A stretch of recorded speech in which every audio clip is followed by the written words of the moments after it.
पुण्यात गेल्या काही दिवसांपासून कोयता गँगची दहशत आहे आणि हीच दहशत मोडीत काढण्यासाठी पुणे पोलिसांनी दबंग कारवाई केलेली आहे। पोलीस नाईक धनंजय पाटील त्यासोबतच अक्षय इंगवले जे पोलीस कॉन्स्टेबल आहेत पुणे पोलिसांमध्ये आणि या दोन्ही खरं तर पोलीस कर्मचाऱ्यांनी दबंग कामगिरी करत जे कोयता गँगमधले सदस्य होते त्यांना ज्या पद्धतीने मारहाण केलेली आहे त्याचं कौतुक जो व्हिडिओ सध्या सोशल मीडियावरती फिरतोय त्याचं कौतुक सध्या होताना दिसतंय। सर काय सांगणार, ज्या पद्धतीने तुम्ही जी कामगिरी केली त्याचं कौतुक सर्वत्र होताना दिसतंय, काय त्या दिवसाचं नेमका घटना काय झाली होती ती, काय कशा पद्धतीने तुम्ही हे केलं? त्या दिवशी आम्ही वडगाव हद्दीमध्ये कॅम्पस एरियामध्ये पेट्रोलिंग करत होतो।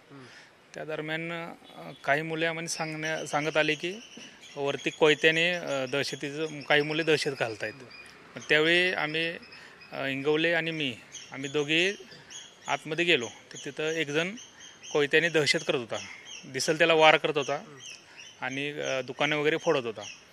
त्यावेळी आम्ही त्याला पाठलाग करून पकडला त्याला आणि कोयता ताब्यात घेतला आणि भारती विद्यापीठ पोलीस स्टेशनच्या मार्शलला बोलून त्यांच्या ताब्यात दिला आम्ही त्यांना। तुम्ही ज्या पद्धतीने त्यांना मारहाण केलेली आहे म्हणजे त्या जो चोप दिलेला आहे त्याचं कौतुक होताना दिसतंय, तुम्हाला काय वाटतं की तो व्हिडिओ आता खूप सोशल मीडियावरती फिरतोय, लोकांकडनं कौतुक होतंय, काय लोकांच्या काय प्रतिक्रिया आहेत तुम्हाला? नक्कीच म्हणजे आम्ही ज्या वेळेस त्या ठिकाणी पोहोचलो त्यावेळेस तर आम्हाला ती व्हिडिओची कल्पना नव्हती। आमच्या डोक्यात फक्त एक टार्गेट होतं की हा विकृत प्रवृत्तीचा आहे, याला कुठेतरी आळा घातला पाहिजे, ह्याला पकडलं पाहिजे जेणेकरून त्याच्यावर पुढील कारवाई आमच्या खात्यामार्फत होईल।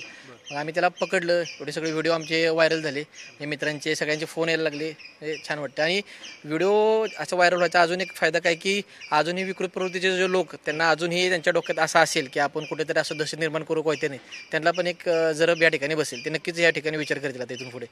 जरब बसेल, पण त्या दिवशी नेमकं कोण होतं? म्हणजे 2 सदस्य दिसत आहेत या सगळ्या गँगमधले, अजून काही लोक होती का या सगळ्या याच्यामध्ये?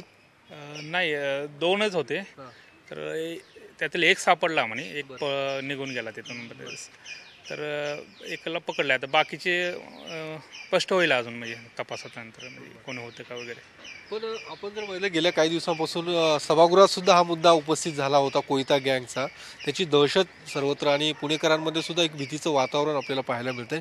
यासाठी काय करायला हवं जेणेकरून या गँगवरती दहशत बसेल आणि कुठेतरी हा प्रकार जे काही घटना होतात त्या कमी होतील? ह्यामध्ये सर्व नागरिकांनी पण सहभाग घेतला पाहिजे। आता तिथं बघणारे 200 ते 300 नागरिक होते, त्यांनी थोडंसं जरी अलर्टनेस दाखवला असता तर दोघांची हिंमत नसती झाली की एवढी दहशत करायची। थोडं नागरिकांनी पण सतर्क राहून सपोर्ट पोलिसांच्या कामात हे केलं पाहिजे, सपोर्ट केला पाहिजे, तर हे मुळापासून निघू शकतं। काय तुम्हाला काय वाटतं काय केलं जावं जेणेकरून ह्याच्या पद्धती गँगची दहशत कुठेतरी कमी होईल? नक्कीच म्हणजे आता हे आम्ही तर आम्हाला असं जे कोण भेटतं आम्हाला पेट्रोलिंग दरम्यान आम्ही आमची कारवाई करत असतो, पण आता समाज माध्यमांमध्ये हे सगळं व्हायरल झालं तर हे आता जे पोलिसांचं पोलिसिंग आहे, जे यांना अशा लोकांना अशाच पद्धतीचं पोलिसिंग पाहिजे। त्यांना काही येऊन तिथं जाऊन पकडून सोडून असं काही चालणार नाही आहे। मग त्यांना जे तिथं जे ट्रीट भेटलं, जो पोलिसांनी जो बळाचा वापर त्यावेळेस जो आम्हाला करावा लागला तो आम्ही केला, तो व्हायरल झाला। अजूनही जे विकृत जे असतील, जे समाजकंटक जे असेल त्यांचा विचार असेल की आपण कुठेतरी अशी गुन्हेगारी दहशत माजवू, त्यांनी हा व्हिडिओ बघितला तर नक्कीच या ठिकाणी हा व्हिडिओ बघून कुठेतरी हा प्रकार नक्कीच थांबेल, कमी होईल। नेमकं काय अपील करणार तुम्ही पुणेकरांना, काय नेमकं आवाहन करणार या सगळ्या घटनेनंतर?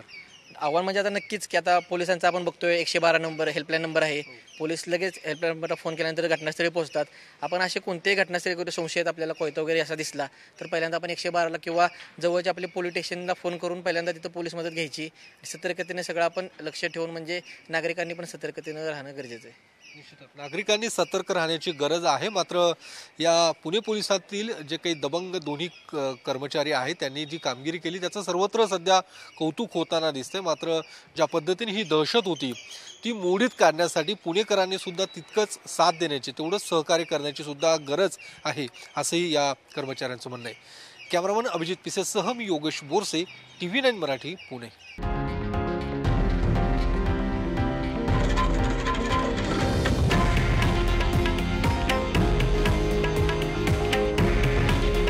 हे आहे देशातील नंबर 1 न्यूज नेटवर्क आणि आपण पाहत आहात TV9 मराठी। काळजी तुमची, हित महाराष्ट्राचं।